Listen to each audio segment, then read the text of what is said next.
দেশ হোক বা রাজ্য, এ এক ঘোর দুঃসময়। ঘরে বাইরে সফট টার্গেট হয়েই চলেছেন মহিলারা। আরজি করের ঘটনাকে ভুলতে পেরেছেন? এই আবহেই দক্ষিণদারি ইউথসের এবার পুজোর থিম দহন। শিল্পীর ভাবনায় ধীরে ধীরে সেজে উঠছে মণ্ডপ। সামাজিক সচেতনতায় এবার বিশেষ বার্তা নিয়ে উপস্থিত হতে চলেছে দক্ষিণদারির এই পুজো।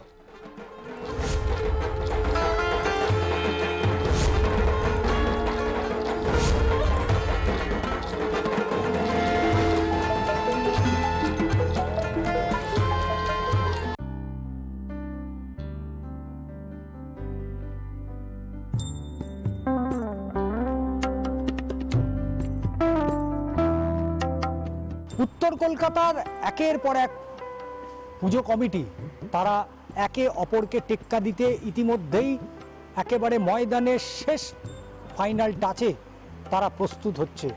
এবং তার পাশাপাশি এই মুহূর্তে উত্তর কলকাতা আরও একটি পুজো বলা যেতে পারে, যেটা দক্ষিণদারি ইউথ।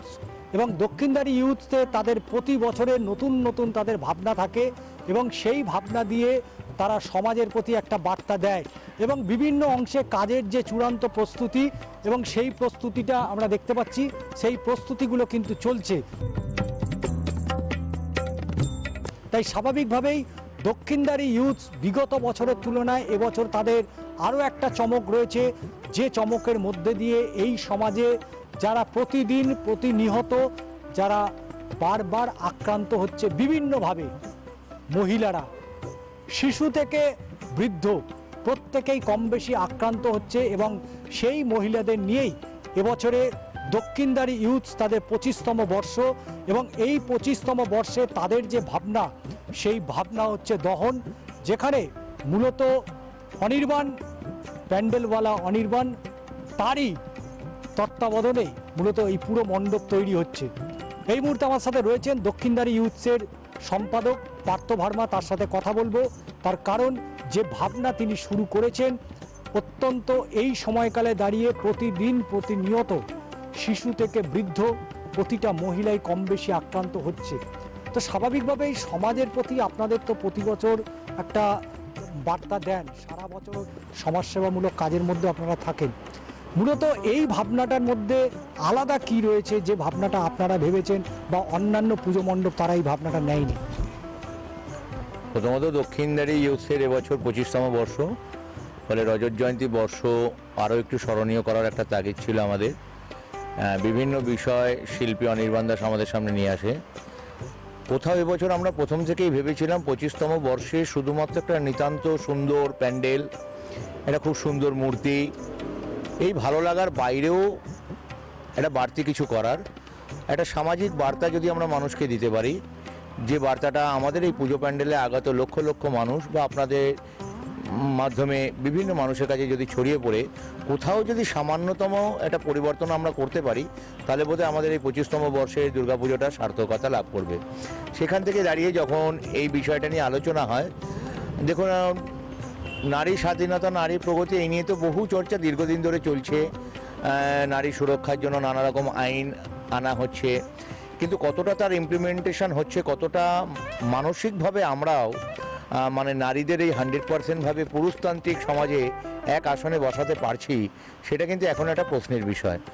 আর শুধুমাত্র রাজ্য বা আমাদের দেশে নয়, এটা কিন্তু অল ওভার ওয়ার্ল্ডেই আমরা দেখতে পাচ্ছি এখনও নারী সাধারণ যে সমস্ত উন্নয়নশীল দেশ, উন্নত দেশ যেগুলো আছে, সেখানেও যে নারীরা একেবারে পুরুষদের সমকক্ষ একেবারে এক তালে সমান কিছু করতে তা নয়, হয়তো কিছুটা কম বেশি হতে পারে, কিন্তু সেই জায়গা কিন্তু তারা রিচ করেনি।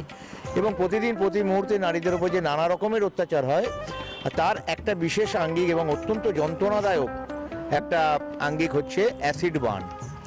আমার কোনো একটা মহিলার সঙ্গে, পরিচিত মহিলা হতে পারে, আমার কোনো বিষয়ে মতের মিল হলো না, বা আমি যেটা চাইছি, যেটা ভাবছি, সে আমার সঙ্গে একমত হচ্ছে না, সঙ্গে সঙ্গে এই একমত না হওয়ার শাস্তি স্বরূপ বা মানে ক্ষোভ স্বরূপ আমি তার মুখটাকে অ্যাসিড দিয়ে পুড়িয়ে দিলাম।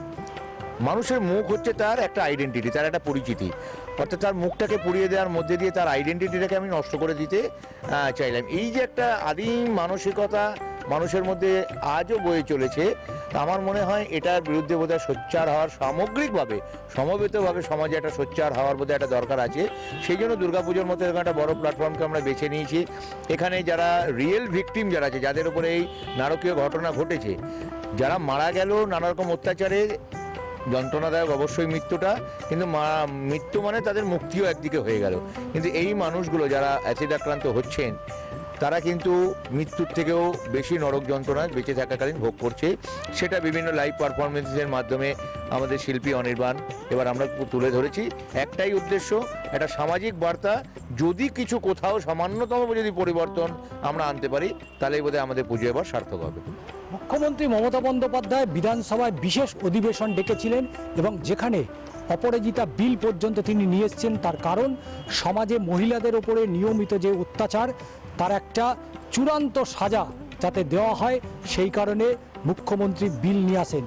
শুধু শারদীয় উৎসব মানে একটা উৎসব নয়, সেই উৎসবে সামাজিক বার্তা যেমন থাকে, তার পাশাপাশি এই শারদীয় উৎসবকে কেন্দ্র করে প্রত্যন্ত গ্রাম বাংলা থেকে হাজার হাজার লক্ষ লক্ষ মানুষ তারা শ্রমের তাগিদে পৌঁছে যায় শহর কলকাতায়।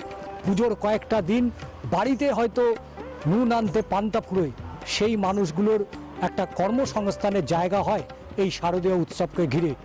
চিত্র সাংবাদিক প্রসেনজিতের সাথে ষষ্ঠী চট্টোপাধ্যায়ের প্রতিবেদন, আর প্লাস নিউজ, কলকাতা।